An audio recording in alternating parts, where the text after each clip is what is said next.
Selamat pagi ya, kita bersama lagi dalam Ruang Bicara yang dibawakan kepada anda tentunya di Bernama TV, dan sudah pastilah hari ini juga kita memilih satu lagi topik yang saya kira cukup penting dan relevan sebenarnya untuk kita sembang-sembang bersama dengan seorang tetamu yang cukup istimewa yang sudah pun berada di studio Ruang Bicara ini bersama dengan saya.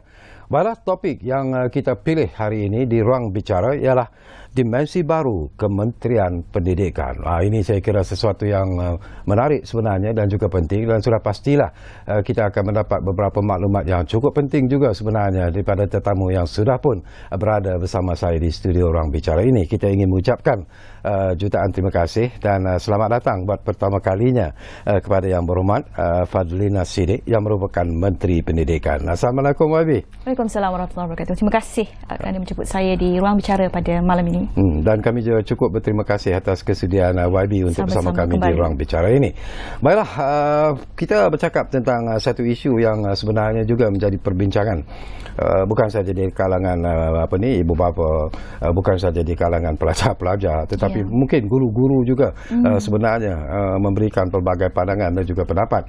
Dan kalau kita lihat daripada apa yang berlaku YB, kita tahu bahawa apakah sebenarnya kita memerlukan satu reformasi dalam sistem pendidikan kita ini kalau kita lihat secara lebih jelas dan juga lebih luas sebenarnya. Terima kasih Cik Syarkawi dan para penonton yang pada malam ini. Saya ingat setiap kali berlaku pertukaran kerajaan akan berlaku satu pertanyaan yang cukup besar. Apakah navigasi Kementerian Pendidikan selepas ini?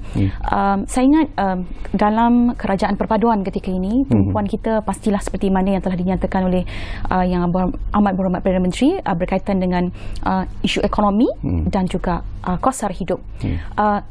Dalam masa yang sama, kita tidak berhasrat ketika ini Kementerian Pendidikan untuk membuat apa-apa dasar baru, kerana tumpuan kita adalah kepada isu ekonomi dan juga kos sara hidup yang sebenarnya memberikan juga kesan kepada Kementerian Pendidikan dan semua warga pendidikan.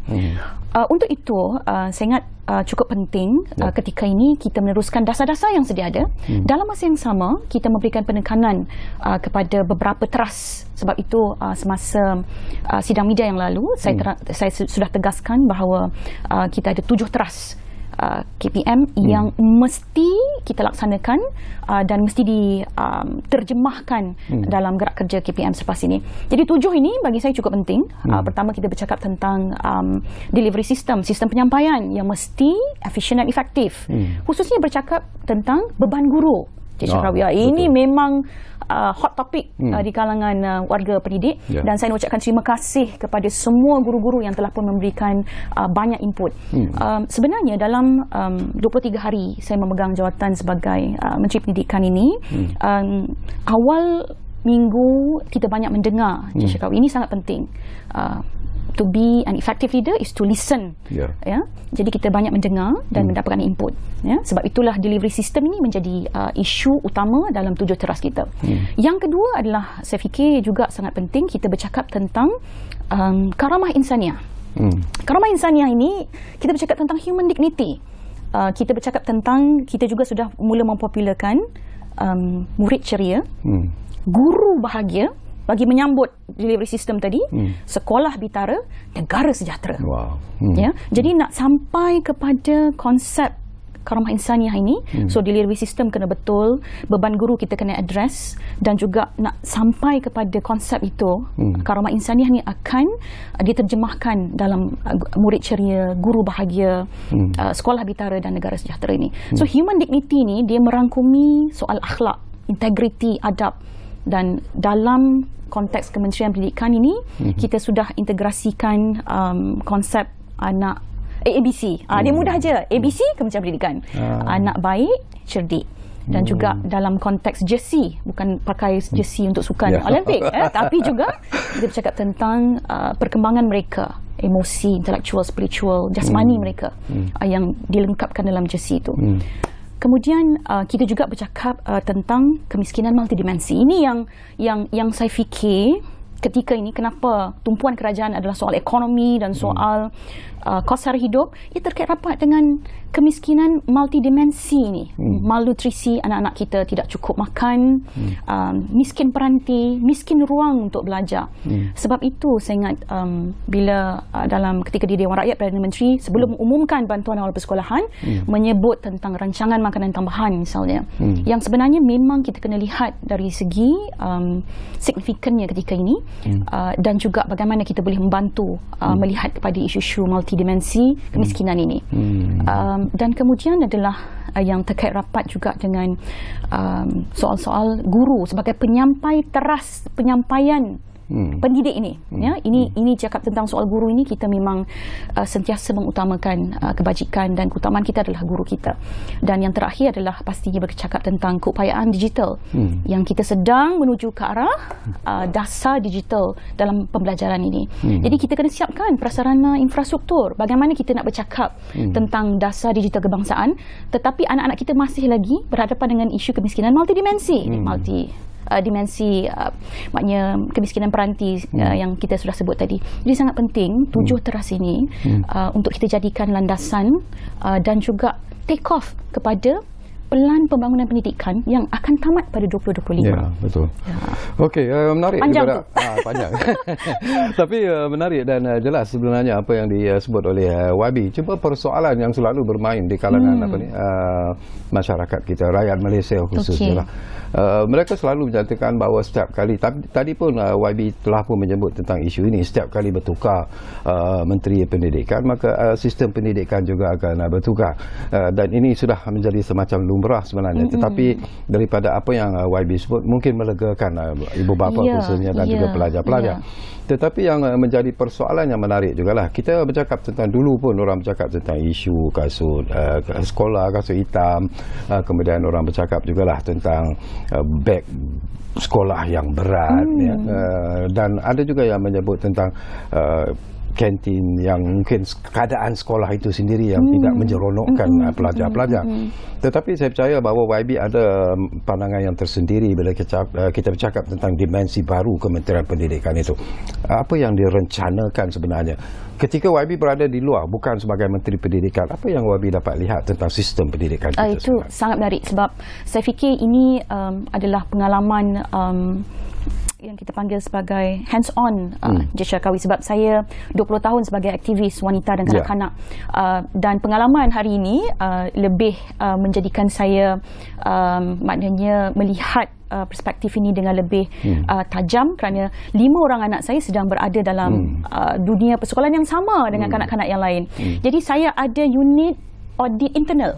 5 orang ini adalah unit audit internal saya yang akan memastikan saya tidak boleh gagal dalam memastikan maknanya apa yang saya sebut tadi, 7 teras tadi. Jadi mereka akan audit saya, betul ke maknanya ibu mereka melakukan semua ini, dan pastinya yang saya fikir antara perkara-perkara yang juga menjadi kebimbangan sentiasa adalah soal peperiksaan.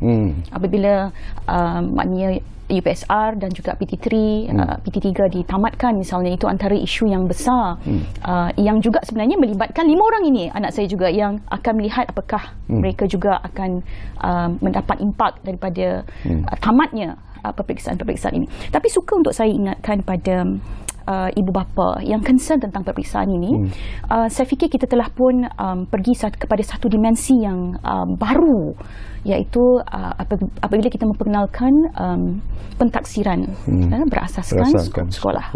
Ya, dan ini sebenarnya memberikan banyak manfaat, khususnya untuk melihat proses ansur maju setiap anak-anak kita ini. Sebab pentaksiran ini melibatkan pentaksiran yang holistik, tidak semata-mata akademik, tetapi juga kemenjadian mereka dari segi sosialnya, dari segi kesihatannya, dari segi tahap penguasaan mereka. Setuju atau tidak apa ni YB? Maafkan saya tempat saya mencelah di sini. Daripada pengalaman YB sendirilah, ada pandangan dan juga pendapat yang mengatakan bahawa kadang-kadang apa yang berlaku di sekolah kita ini ialah mereka terlalu dari segi sistem pendidikan itu sendiri, mereka mengatakan bahawa kita terlalu exam oriented sebenarnya, dan itu yang sebenarnya memberi tekanan kepada pelajar-pelajar kita, dan pada masa yang sama juga memberi tekanan kepada guru-guru. Tapi apakah Wadi melihat ini barangkali satu masalah? Pandangan itu ada kebenarannya, yang kerana exam kita, sistem peperiksaan kita sebelum ini adalah bersifat high stake, sangat tinggi dan memberikan tekanan, dan barangkali juga tumpuan kita adalah kepada akademik semata-mata. Jadi apabila kita beralih kepada pentaksiran ini, dia adalah low stake. Dia berikan, maknanya salah satu kelebihan yang ada, memberikan autonomi kepada sekolah. Dan ia adalah kelebihan kepada guru, kerana guru melihat proses pentaksiran ini adalah guru dengan murid, guru dan bilik darjah. Jadi autonomi itu ada. Dan dia bukanlah bermakna dia maknanya kurang ataupun less, ataupun kita panggil sebagai maknanya tidak ada apa-apa penilaian. Sebab itu kita Januari ini anak-anak kita akan masuk dan akan berhadapan dengan ujian. Satu ujian yang sifatnya adalah untuk adalah penambahbaikan kepada PBS. So ada juga ujian. Jadi mereka akan juga dinilai. Apa yang Wabi harapkan daripada program PBS ini sendiri, Wabi? Saya sebenarnya, Cik Syarkawi, saya melihat begini. Kalau kita bercakap tentang karamah insaniah tadi, human dignity, kita akan bercakap tentang proses ansur maju kanak-kanak ini. Dia tak ada battle dengan orang lain. Proses PBS ini, dia adalah antara dia dan dia, dengan anak itu sendiri. Jadi kita akan melihat proses ansur maju dia, dia sendiri. Maknanya dia seorang, bagaimana dia, progress dia. Itu yang pertama. Yang kedua, kita tidak lagi membandingkan anak-anak kita dengan anak orang lain, tetapi kita membangunkan anak-anak ini. Itu prinsip yang paling besar dalam PBS. Tidak ada perbandingan, tetapi membangunkan kanak-kanak ini. Itu sangat penting. Yang ketiga adalah kita melihat potensi kanak-kanak ini dalam dimensi yang berbeza. Itu sangat penting. Potensi mereka barangkali adalah social community. Mereka pandai berinteraksi. Barangkali akademiknya kurang sedikit, tetapi maknanya pandai berinteraksi, pandai mengulas sukan seperti Syarkawi Jirin. Dan inilah potensi-potensi yang kita mahu lihat bila kita ada penilaian dan pentaksiran secara holistik itu.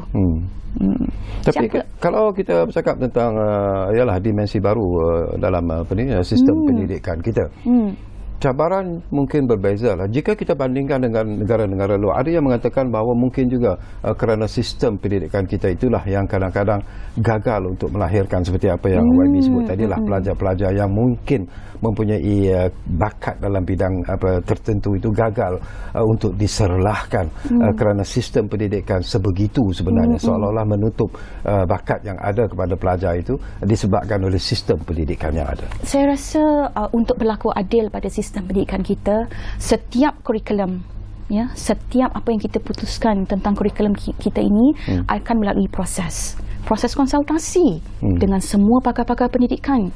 Proses maknanya mesti ada kajian-kajian yang lengkap sebelum kita putuskan apakah next level yang kita nak pergi. Sebab itu saya fikir landasan penting untuk kita lihat kepada kejayaan ataupun keberkesanan dan impak pada setiap kita bercakap tentang sistem dan kurikulum khususnya adalah melihat kepada apabila laporan-laporan pelan pembangunan yang saya sebut tadi misalnya yang akan berakhir ini, dan kita akan take off daripada situ. Apa lagi yang perlu ditambah, apa lagi penambahbaikan yang perlu. Dan paling penting adalah untuk kita pastikan apa sahaja dasar selepas ini yang hendak diperkenalkan, infrastrukturnya, ekosistemnya mesti disediakan. Kita bercakap tentang misalnya, okeylah, kita dah sentuh tentang dasar digital tadi. So infrastrukturnya kena lengkap, ekosistemnya, internetnya mesti maknanya dibereskan. Kalau kita nak bercakap tentang sekolah selamat misalnya, ekosistemnya mesti disediakan. Maknanya kita bercakap tentang child protection policy misalnya, kalau bercakap tentang sekolah ekosistem selamat. Kita juga bercakap tentang bangunan-bangunan yang selamat untuk diduduki. Jadi konsep itu mesti difahami. Dan juga kita juga mesti menyediakan ekosistem itu dalam konteks bukan sahaja prasarana tapi orangnya itu. Saya bagi contoh Cik Syarakawi, semasa kejadian tanah runtuh Batang Kali. Kami di hospital, KPM pergi dan kita menyediakan barisan kaunselor untuk guru-guru sekolah jenis kebangsaan Muncong yang kehilangan rakan sekerja mereka. Ya, jadi kita sudah siap dari segi itu, dan kita bekerjasama dengan KKM dengan banjir misalnya. Kita sampai kita memang bergerak sebagai PPS, Pusat Penempatan Sementara. Kita bekerjasama dengan NADMA. Jadi persiapan itu telah ada. Sebab itu saya kata setiap yang kita nak buat ini kena lengkap ekosistemnya, infrastrukturnya. Okey, kita akan sambung lagi YB, tapi seperti biasalah kita akan berehat dulu buat seketika. Saya juga memberi ruang dan peluang pada YB untuk minum dulu, melancarkan tekak dan sebagainya. Tapi apapun, anda jangan ke mana-mana. Kita akan kembali semula sebentar saja lagi bersama kami di Ruang Bicara yang kami bawakan kepada anda tentunya di Bernama TV. Kita jumpa lagi selepas ini.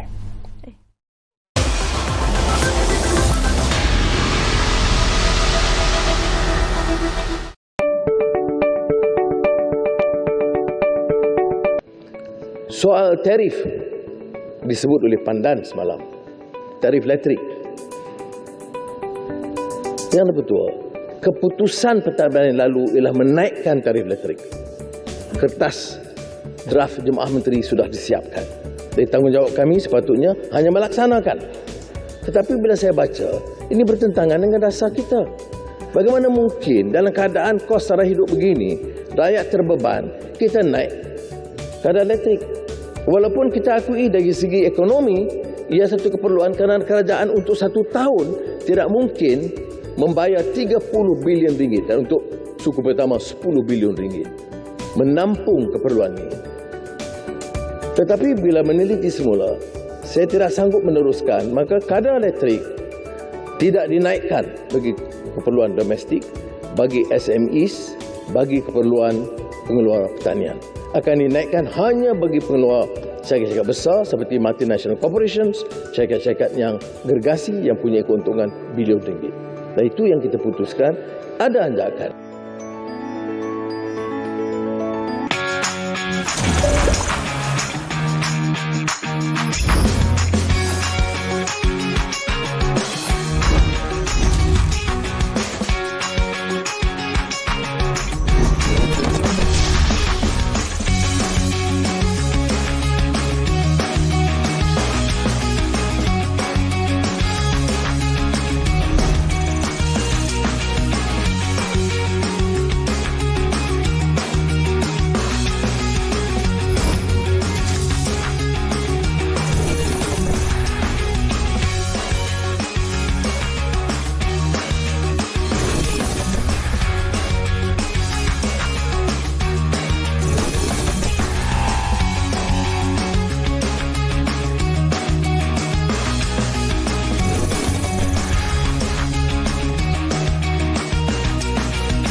Baiklah, kita kembali semula ke ruang bicara ini. Masih lagi bercakap tentang dimensi baru Kementerian Pendidikan, dan tentunya kita masih lagi bersama dengan Yang Berhormat Fadlin Nasidik, iaitu Menteri Pendidikan kita yang baru sebenarnya.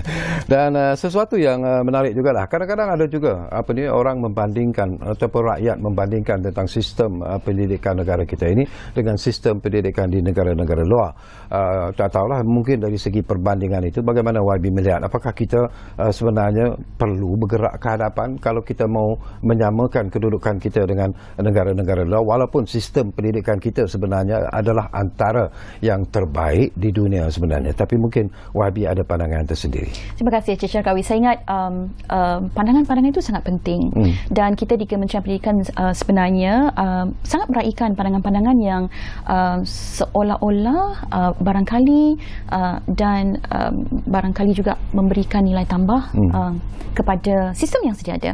Dan kita tidak pernah menafikan bahawa pandangan-pandangan itu kita ambil sebahagiannya untuk kita jadikan barangkali panduan dan juga melihat bagaimana adakah ia boleh dijalankan di negara kita. Cuma barangkali yang unik, ini yang unik tentang negara kita ni, Cik Syarkawi. Pertama, yang uniknya tentang Malaysia ini adalah multiracial.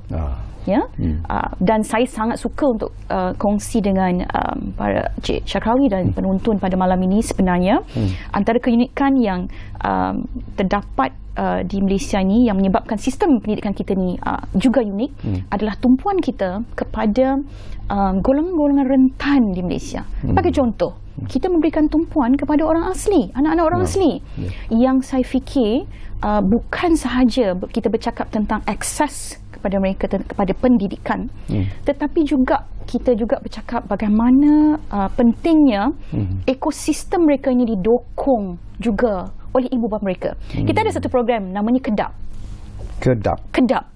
Kedap ini adalah bagaimana kita memastikan ibu bapa orang asli juga dibawa ke sekolah. Dan mereka juga diajar oleh guru-guru kita untuk mereka bantu anak-anak mereka di rumah untuk kerja-kerja sekolah, dan khususnya untuk menambah ataupun meningkatkan keupayaan anak mereka untuk membaca, menulis dan mengira.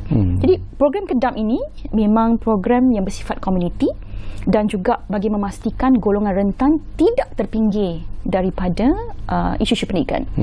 Dan kita juga bercakap tentang sekolah-sekolah yang jauh di pedalaman, Sabah Sarawak misalnya, yang sebenarnya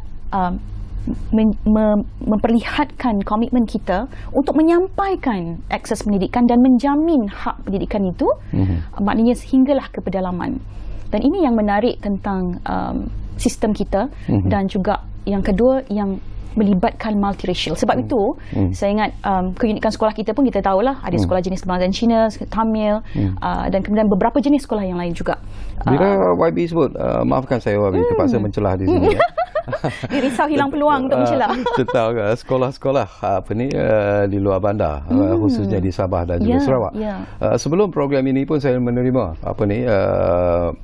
mesej ataupun WhatsApp dari rakan kita di Sabah. Nama dia Lin Yi. Dia membangkitkan tentang isu, dia kata boleh tak Syarkawi tanya kepada menteri bagaimana nak menyelesaikan masalah sekolah di pendalaman Sabah khususnya, iaitu di Persiangan, di Nabawan dan juga di Tenung. Dia mengatakan bahawa sebanyak 50 buah sekolah yang terbengkalai projek hybrid solar dah pasang tapi tak ada maintenance. Dia kata sekolah daif sekali, kerusi meja rosak, tiada infrastruktur jalan. Li Ying terima kasih Cik Li Ying di atas saya ingat penting kita memberikan respon kepada isu yang dibangkitkan oleh Cik Li Ying ni. Sebab itu juga Cik Syarkawi, dalam 7 teras itu salah satu teras yang kita sebut adalah memberikan tumpuan kepada pembinaan sekolah daif di Sabah dan Sarawak khususnya. So dalam 7 teras ini tumpuan kita pada sekolah daif ini adalah menjadi teras utama, salah satu teras utama.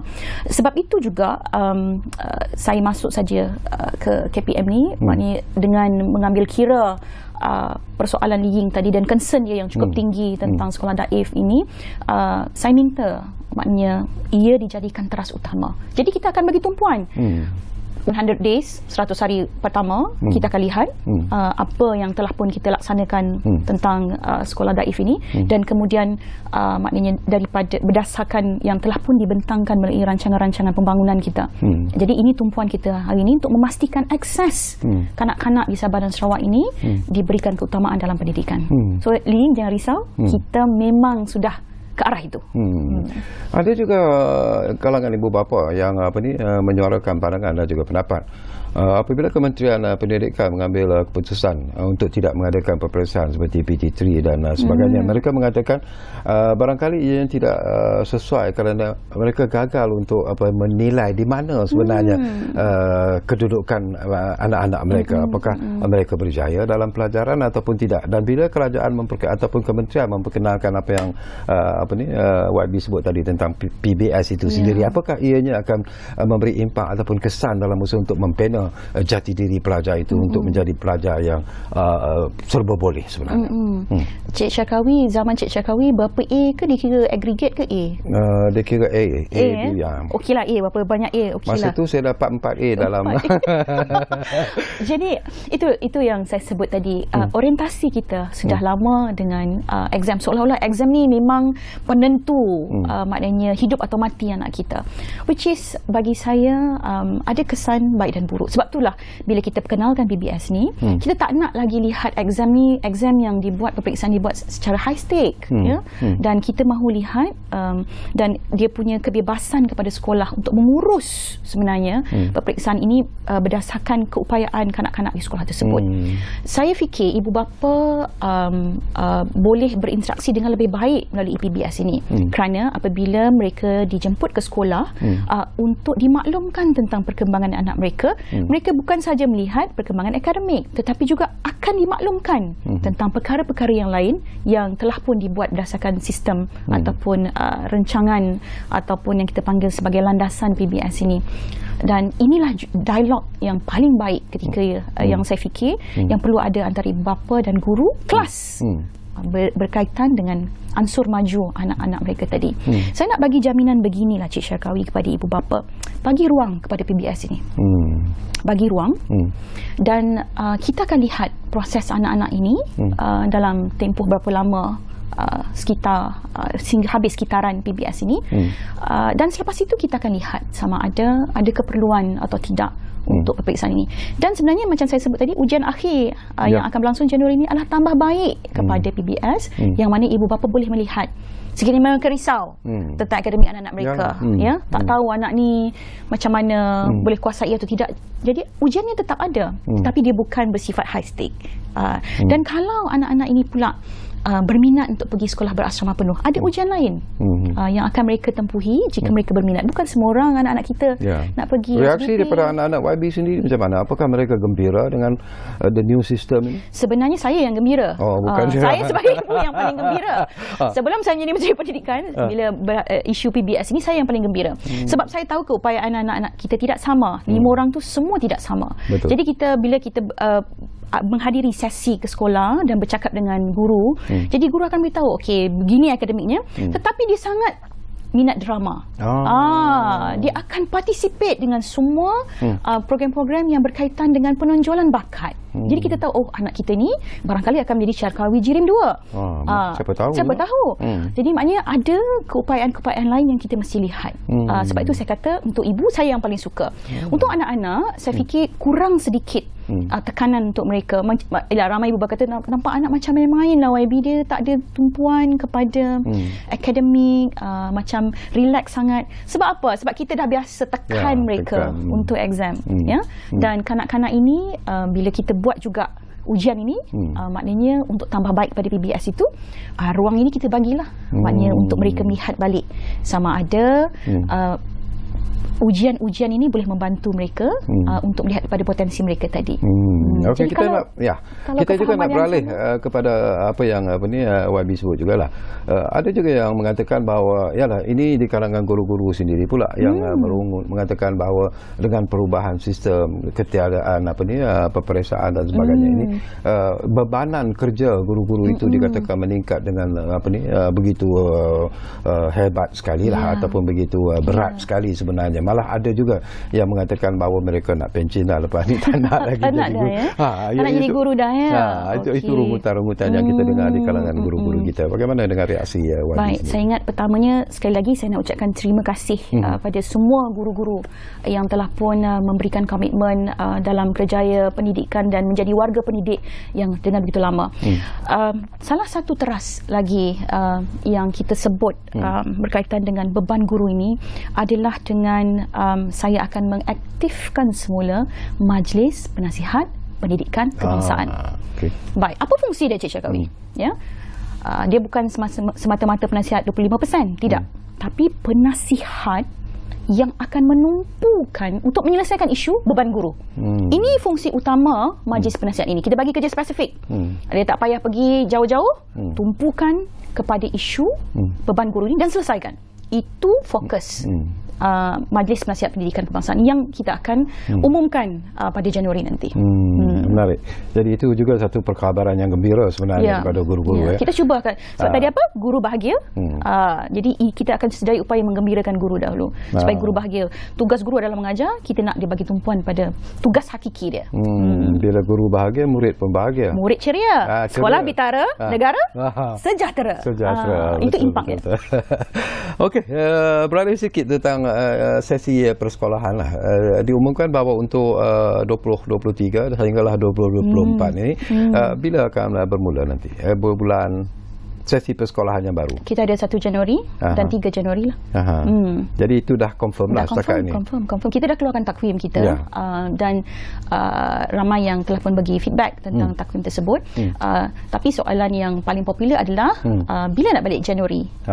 Ini pun ibu bapa juga yang excited sentiasa untuk sekolah Januari ni. Tapi penjelasan tentang takwim ni, Cik Syarkawi, kita telah sertakan semasa kita keluarkan takwim tersebut, dan antara perkiraan kita mengapa belum boleh lagi sampai ataupun kembali pada Januari adalah kerana kita mengambil kira yang paling penting yang ramai tidak tahu dan barangkali tidak aware adalah tempoh persekolahan kanak-kanak di Malaysia ini menurut Akta Pendidikan mestilah sekurang-kurangnya 190 hari. So kita tak boleh cut and paste macam tu saja. Jadi kita kena lengkapkan, pastikan mereka bersekolah, dan kita kena ingat kita juga ada set A dan set B. Tak sama. Maknanya kalau Cik Syarkawi di Kelantan, saya di Selangor, dah lain cuti kita. Jadi kita mengambil kira itu juga. Dan faktor-faktor lain, faktor ekonomi, faktor peperiksaan, faktor kanak-kanak yang perlu menghabiskan kitaran mereka. So kita akan kembali pada Januari, tapi bukan untuk sesi yang akan datang. Kita kena habiskan dulu kitaran-kitaran itu. Tadi pun YB ada sentuh jugalah tentang pembinaan sekolah-sekolah baru, pembaikan kepada sekolah-sekolah yang mungkin memerlukan pembaikan dengan segera. Jadi boleh kita kongsikan bersama dengan YB tentang isu ni, YB, antara sekolah-sekolah yang baru yang akan dibina nanti oleh Kementerian? Saya ingat kita ada banyak senarai yang kita boleh kongsikan kepada para penonton pada malam ini. Sebagai contoh, pembinaan sekolah baru di Sepang, Kota Warisan, di Kota Kemuning, Klang, Bandar Bukit Puchong, Taman Kempas Indah, di Kuala Lumpur, Klang, Putrajaya pun ada, dan juga lain-lain yang saya fikir mengikut negeri, Pulau Pinang, dan pastinya juga di Sabah dan Sarawak. Pembinaan sekolah ini sebenarnya dia adalah berdasarkan disiplin yang memang telah kita amalkan sebelum ini, berdasarkan keupayaan penduduk, dan dia ada nisbah dia, Cik Syarkawi, bila kita nak bina sekolah ini. Dia bukan purposely atas permintaan nak sekolah kena bina sekolah, tidak. Tapi dia ada disiplin yang kita harus tempuhi, termasuklah kapasiti penduduk dan berapa nisbah penduduk dengan keupayaan untuk pembinaan sekolah. So itu sangat penting. Satu lagi juga isu yang saya nak dapatkan penjelasan daripada YB adalah tentang ini pun dikemukakan, iaitu tentang perbandingan mata pelajaran sekolah rendah dengan negara luar. Ini pun menjadi isu yang perbandingan yang mungkin boleh diperjelaskan oleh YB. Banyak betul. Rajinlah perbandingan ini dibuat. Itulah kadang-kadang dia perbandingan ini juga kita mesti berlaku adil, sebab saya fikir kita tidak jauh berbeza dengan negara-negara lain sebenarnya. Kebanyakan negara mengekalkan sekitar 8 hingga 9 subjek, dan kita pun saya ingat sekitar itulah 8.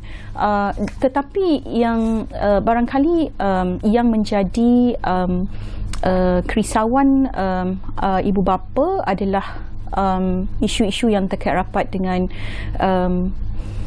banyaknya yang bagi mereka mungkin kerana mereka melihat dari segi keupayaan anak mereka lah, penguasaan anak-anak mereka itu. Tapi sebenarnya kita memang tumpuan kita adalah kepada subjek teras, Cik Syarkawi. Sebab itulah bahasa Melayu, sejarah, matematik, sains, itu memang yang bagi saya teras, yang mesti dikuasai oleh kanak-kanak. Cuma mungkin dalam proses menuju dasar digital kebangsaan nanti, kita akan dapat mengurangkan isu-isu seperti beg berat. Jadi itu persediaan kita sekarang, menuju ke arah untuk memberikan penyelesaian kepada isu-isu yang dibimbangi oleh ibu bapa. Jadi tapi sebab tu saya kata tadi, nak bergerak ke dasar digital kebangsaan, kena siap prasarananya, kena siap infrastrukturnya, dan tidak boleh berlaku kemiskinan multi dimensi dalam konteks dimensi kemiskinan peranti. So kita kena siapkan dulu. Tapi apakah Wabi yakin bahawa kita boleh mencapai ke matlamat itu? Saya sangat yakin. Pertama sebab apa? Guru-guru kita telah bersedia. Sekali lagi terima kasih pada semua guru. Mereka telah bersedia. Kita juga sudah dan effort mereka ni saya nak sebut Cik Syarkawi luar biasa. Jadi kita dah lihat effort mereka semasa pandemik, menggunakan segala medium yang ada, menggunakan segala keupayaan yang ada untuk memastikan mereka menguasai PDPR dan juga semua IT savvy dah sekarang, untuk memastikan anak murid mereka bersama dengan mereka. Jadi saya ingat guru-guru kita telah bersedia, dan kita juga sudah pun menggerakkan dasar itu. Cuma kita nak pastikan, nak touch up lah, nak pastikan bersedia semua ekosistemnya mesti kelas. Okey, kita berehat Wabi buat kali rehat lagi. Rehat sekali lagi buat kali terakhir, dan kembali nanti. Tak banyak lagi masa yang tinggal, tapi mungkin ada lagi persoalan-persoalan yang sempat saya kongsikan bersama dengan tetamu istimewa kita di ruang bicara ini hari ini, iaitu Yang Berhormat Fadlina Siddiq, Menteri Pendidikan kita. Jumpa lagi selepas ini. Ada lagi soalan ke?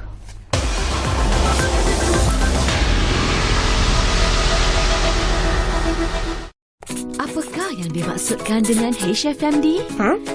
HFMD adalah penyakit tangan, kaki dan mulut yang merebak melalui cecair atau rembesan dari hidung, mulut dan tekak. Tanda-tanda seseorang dijangkiti HFMD adalah ulcer di mulut, lidah dan tekak, ruam dengan lepuh di tapak tangan, tapak kaki dan kawasan lamping, demam. Kanak-kanak yang dijangkiti juga berkemungkinan mengalami gejala jangkitan saluran pernafasan, muntah, cirit-birit dan kurang selera makan.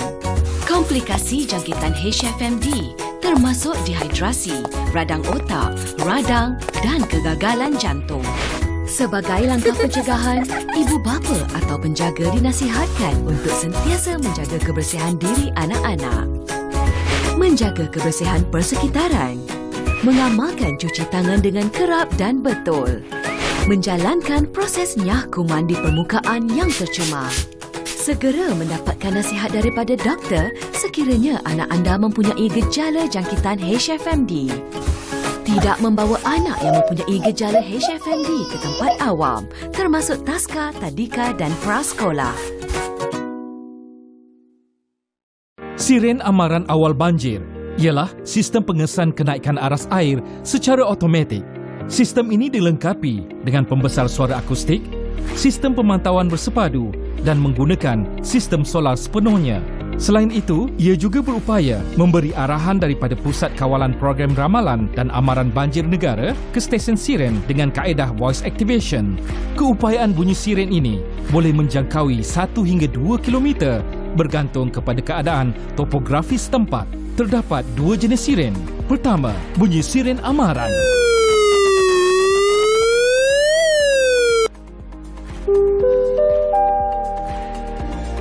Amaran.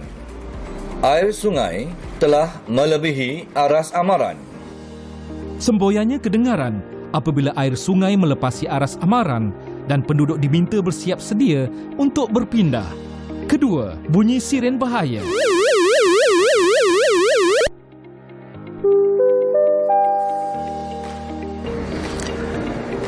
Bahaya.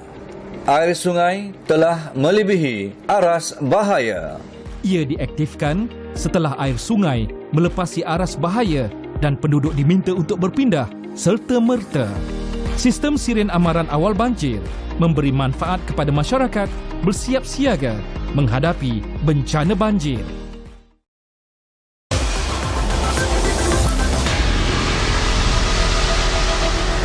Malah kami cukup berterima kasih kalau anda masih lagi menumpukan perhatian bersama kami di ruang bicara ini. Kita hampir-hampir di penghujung sebenarnya. Tak banyak lagi masa yang tinggal, tapi insya-Allah ada lagi persoalan yang mungkin sempat saya kongsikan bersama dengan tetamu kita Yang Berhormat Fadlina Siddiq, iaitu Menteri Pendidikan kita. Baik, Wabi, kita tahu bahawa ialah kita menghadapi satu situasi yang cukup mencabar apabila banjir melanda seperti yang dijangkakan lah, terutamanya di negeri-negeri di pantai timur, malah ialah di pantai barat pun juga mengalami perkara yang sama, di Sabah dan juga mengalami keadaan yang tidak dijangkakan. Tetapi mungkin saya percaya bahawa bagi pihak Kementerian Pendidikan sendiri ada langkah-langkah yang diambil dalam usaha untuk membantu sekolah-sekolah negeri-negeri yang terlibat semasa banjir itu sendiri. Wabi, apa yang akan Wabi terangkan? Terima kasih Cik Syarkawi. Saya ingat sekali lagi keutamaan dan kebajikan kita pastilah kepada anak-anak murid kita, guru kita dan sekolah kita. Dan tidak terkecuali bukan saja isu banjir, tetapi juga maknanya mereka yang kita letakkan sebagai tumpuan kita, termasuk OKU dan juga kanak-kanak yang berpendidikan khas ini, yang saya fikir adalah sebahagian daripada keutamaan kita. Sebab tu orang tanya bila tujuh rentas ini tak sebut pun OKU, tak sebut pun kanak-kanak pendidikan khas, sebab kita merentas. Kita nak inklusif. Pendidikan ini harus inklusif. Baik, nak jawab soalan Cik Syarkawi tadi. Baik, pertamanya sepanjang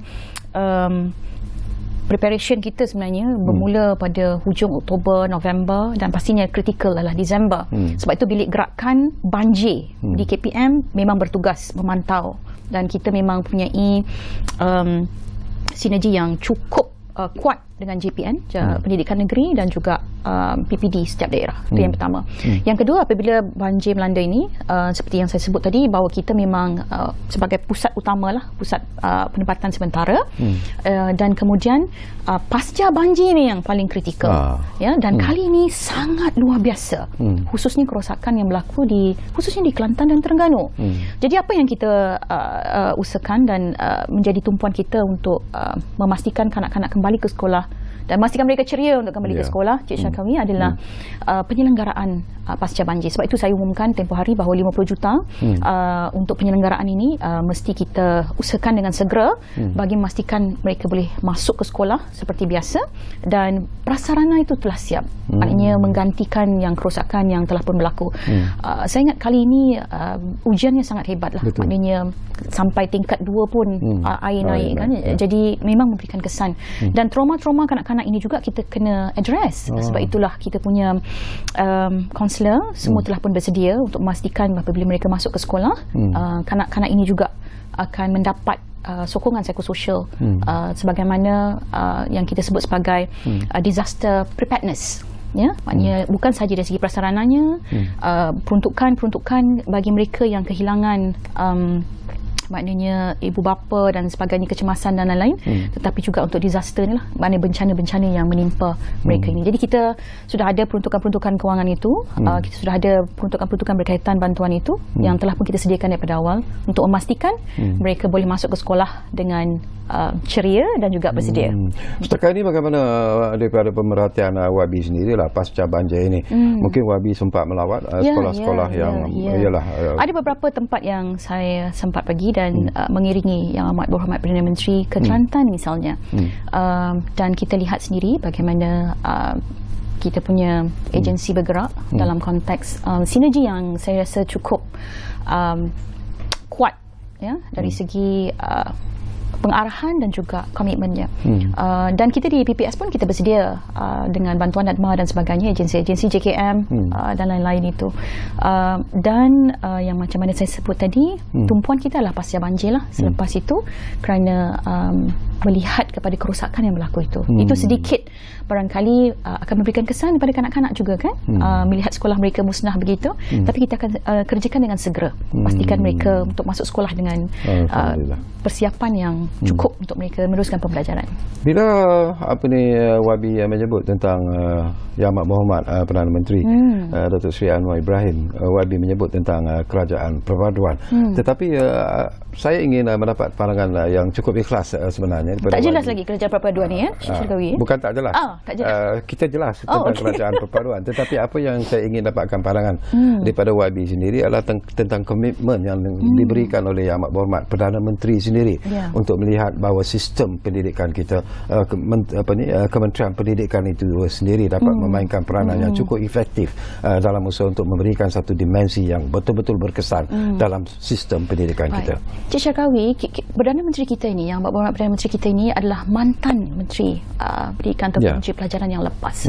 Dan semasa zaman beliau telah pun membuat pelbagai saya fikir dasar-dasar yang memberikan impak sehingga sekarang. Saya adalah kesan daripada dasar-dasar yang semasa beliau perkenalkan sebagai Perdana Menteri yang lalu. Yang kedua adalah saya fikir satu sifat ataupun concern beliau berkaitan pendidikan ini apabila beliau sering mengulang tentang kepentingan pendidikan akses dan juga pendidikan berkualiti. Kalau dulu kita bercakap tentang akses pendidikan, maknanya semua orang, no one should left behind, tapi hari ini kita bercakap tentang tak ada siapa yang terkecuali daripada pendidikan yang berkualiti. Itu yang kedua. Dan concernnya beliau kepada persekolahan isu-isu pendidikan ini adalah contohnya apabila memberikan ataupun bantuan dalam persekolahan tanpa mengira had pendapatan ibu bapa. Semua anak dapat. Dan concern beliau tentang RMT, rancangan makanan tambahan, dan isu-isu pendidikan yang saya fikir perlu diberikan perhatian. Beliau juga adalah seorang yang kuat membaca. Jadi budaya membaca ini menjadi budaya yang disiplin yang cukup kuat. Dan ia juga hadir dan perlu diterjemahkan oleh Menteri Pendidikan hari ini. Maknanya harus ada berlangsung program-program yang bersifat keilmuan yang merentas semua peringkat. Orang duk ingat bila jaga Menteri Pendidikan ni, kita jaga sekolah dia kahwin, kita jaga Dewan Bahasa juga, kita jaga Institut Terjemahan Bahasa juga, dan beberapa agensi lain yang memberikan penekanan tentang disiplin ilmu ini, budaya membaca ini perlu diperkukuhkan. Jadi kita akan sambutlah dengan maknanya mempunyai seorang Perdana Menteri yang begitu kuat disiplin ilmunya, maka maknanya di Kementerian Pendidikan juga harus bermula begitu. Kuat disiplin membacanya, kuat disiplin menakulnya daripada pembacaan itu. Disiplin-disiplin itu kita kena jaga. Keyakinan daripada YB sendirilah. Apakah YB merasakan ini merupakan satu tugas dan juga tanggungjawab yang cukup berat dan juga mencabar sebenarnya selaku Menteri Pendidikan. Ianya bukan satu tugas yang mudah. Tetapi apakah YB yakin bahawa dengan sokongan semua pihak, hasrat kita untuk memberi satu dimensi baru kepada sistem pendidikan kita sebenarnya dapat dilaksanakan mungkin dalam jangka masa yang tertentu? Terima kasih. Saya ingat keyakinan itu mesti ada, sentiasa ada.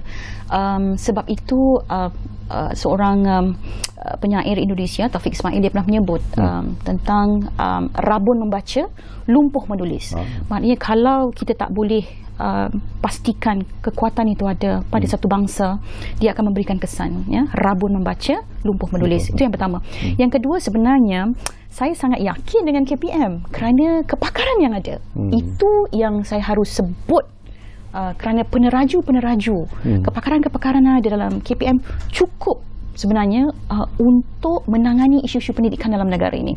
Sebab itu saya aktifkan semula MPPK tadi, Majlis Penasihat Pendidikan Kebangsaan ini, untuk memberikan keyakinan kepada ibu bapa, semua pemegang taruh kita. Pemegang taruh kita ni pun ramai, Cik Syakawi. Ibu bapa, guru, kanak-kanak dan masyarakat umumnya yang akan sentiasa melihat bagaimana Kementerian Pendidikan akan memandu dan menavigasi pendidikan negara. Jadi saya sangat yakin ketika ini, selepas 23 hari ini, dengan sokongan daripada Ketua Pengarah Pendidikan dan juga KSU dan tim yang ada, saya fikir kita cukup kuat untuk meneruskan cabaran dan menyahut cabaran dan terus mendengar dan memastikan setiap agenda yang kita sebut tadi, khususnya 7 teras tadi cikgu-cikgu, akan kita laksanakan mengikut proses dan juga menyelesaikannya, khususnya dengan adanya majlis penasihat nanti. Berapa guru yang sebenarnya ada di kementerian, dalam kementerian? Cik Syakawi betul-betul nak tahu. Ada yang sebut 500,000, betul ke? Ya, kita hampir mencecah 500,000 dan kita ada kanak-kanak 5 juta. Wow. Dan ada juga yang mengatakan bahawa yang macam isu yang saya bangkitkan betul ke atau tidak, atau hanyalah mainan-mainan persepsi saja, ataupun bukan benar sebenarnya. Ada yang mengatakan bahawa ramai guru-guru yang ingin berhenti daripada menjadi guru disebabkan oleh tekanan kerja. Betul ke Wari? Saya tidak fikir orang nak jadi guru dan berhenti kerana beban. Saya tidak fikir begitu. Sebab saya rasa kejayaan ataupun karier guru ni bermula dengan passion. Betul. Passion yang memang dilihat semasa mereka kecil, guru mereka memberikan inspirasi pada mereka untuk mereka menjadi guru. So passion yang ada itu yang menyebabkan mereka memilih kerjaya perguruan ini. Tetapi saya ingat kita tidak boleh kompromi dalam soal kualiti guru kita. Sebab itu kita ada peruntukan khusus tentang latihan mempertingkatkan profesionalisme mereka. Kita juga bercakap bukan sahaja sekarang ini guru di sekolah, tetapi guru sebagai pemimpin di sekolah. Jadi menuju ke hadapan, maknanya kita bercakap tentang guru kita ni akan sentiasa ditambah baik. Dan ya, untuk berlaku adil, maknanya mereka yang berhenti menjadi guru tu, saya fikir ada banyak alasan-alasan lain. Tapi tidak pernah saya persoalkan passion mereka, niat mereka daripada awal, dan memang komitmen mereka untuk menjadi guru. Kita selalu dengar guru ibarat lilin, memang itu mereka. Betul. Kita selalu dengar guru adalah obor kepada umat, ya, kerana mereka itulah mereka. Jadi kalau mereka maknanya tidak diberikan tumpuan kepada prasarana mereka untuk mengajar, kebajikan mereka dan keutamaan kita melihat pada beban mereka, saya rasa kita telah hilang touch kita kepada komponen yang paling penting menjayakan seluruh dan menggerakkan seluruh ekosistem negara ini. Sebab tu puisi Usman Awang tentang guru ini sangat memberikan kesan kepada saya. Saya juga, kerana ibu bapa saya juga adalah bekas guru sebenarnya. Wow. Dan passion itu, saya pun hampir-hampir menjadi guru. Hampir, ya? Okeylah, guru sukan. Tapi nasib baiklah, Guru penyampai. dia jadi broadcaster saja. Tak apa. Okey, kita hampir-hampir di penghujung sebenarnya. YB. Keyakinan yang ditunjukkan oleh YB, keyakinan yang ditunjukkan oleh Kerajaan Perpaduan sendiri, saya percaya akan memberi keyakinan sebenarnya kepada rakyat. Dan saya percaya juga apa yang dihasratkan oleh YB akan juga menjadi satu kenyataan yang cukup menggembirakan. Tetapi mungkin YB juga ada pesanan kepada ibu bapa, kepada pelajar-pelajar, kerana sokongan daripada mereka lah yang sebenarnya boleh menjamin bahawa apapun perubahan dalam usaha untuk mewujudkan dimensi baru dalam sistem pendidikan itu tidak akan mencapai sekiranya tidak ada sokongan daripada semua pihak. Saya fikir itu sangat pengharapan yang sangat realistik. Maknanya kita mengharapkan dukungan dan sokongan daripada semua pemegang taruh kita, Cik Syarkawi, dan pastinya kita bercakap tentang bagaimana navigasi selepas ini, yang saya fikir penting untuk semua pemegang taruh kita mengikuti perkembangan KPM sentiasa. Sebagaimana saya sebutkan tadi, kita tidak mengumumkan apa-apa dasar baru, tetapi 7 teras ini akan menjadi kita punya sebagai navigasi untuk kita teruskan KPM ini. Dan saya minta semua untuk memastikan semua proses yang kita buat selepas ini mendapat maknanya pandangan-pandangan lah. Kita akan teruskan proses-proses konsultasi ini dengan semua stakeholders. So jangan risau, sentiasa akan ada input-input yang kita akan kongsikan dengan semua stakeholders kita, dan kita mohonlah semua sokongan dan dukungan. Terima kasih cikgu, terima kasih ibu bapa, dan terima kasih anak-anak yang memberikan kepercayaan kepada kita untuk meneruskan semua agenda-agenda ini, insya-Allah. Pesanan kepada anak-anak di penghujung program ini? Jangan lupa belajar. Jangan lupa belajar, exam dah dekat. Tidur kena cukup, rehat kena cukup, makan makanan bersihat, dan banyak-banyakkan doa dan juga mohon doa dan daripada ibu bapa. Satulah Cik Syarkawi, semasa pesta bola yang baru ni, pesta dunia, saya ingat ada satu role model yang sangat menarik. Setiap kali dia Ashraf daripada Morocco, setiap kali dia berjaya masukkan gol, dia akan pergi pada ibu dia dan cium dahi. Jadi ini mungkin karakter-karakter yang kita tidak lihat dalam dunia akademik, tetapi kita lihat karakter itu dalam sukan, ya. Dan dia berjaya mencuri karakter itu daripada semua gol-gol yang ada, kerana karakter itu muncul. Maknanya ibunya memberikan restu dan sebagainya, ya, dan hubungan yang cukup erat antara ibu dan anak. Jadi ibu-ibu pun, bapa-bapa, jangan lupa cium dahi anak sebelum keluar daripada rumah, dan sertakan mereka dengan restu sebelum mereka melangkah keluar ke rumah untuk ke sekolah dan maknanya mendapat pendidikan, dan juga doakan mereka fi dunya hasanah wa fil akhirati hasanah, insya-Allah. Baik, terima kasih banyak-banyak kepada Wabi Fadlina Siddiq kerana sudi bersama kami di ruang bicara ini. Dan secara peribadinya pun saya cukup selesa sebenarnya sembang-sembang bersama dengan impian jadi kenyataan berjumpa dengan semula ternama tersohor. Dan kita juga berharapkan bahawa ini bukan kali pertama dan terakhir, Wabi, ya. InsyaAllah kita akan bersama lagi di program Ruang Bicara ini di masa-masa yang akan datang. Dan seperti yang selalu kami janjikan kepada anda, Ruang Bicara akan terus berbicara bersama anda dari masa ke semasa. Kita jumpa lagi, insyaAllah. Assalamualaikum.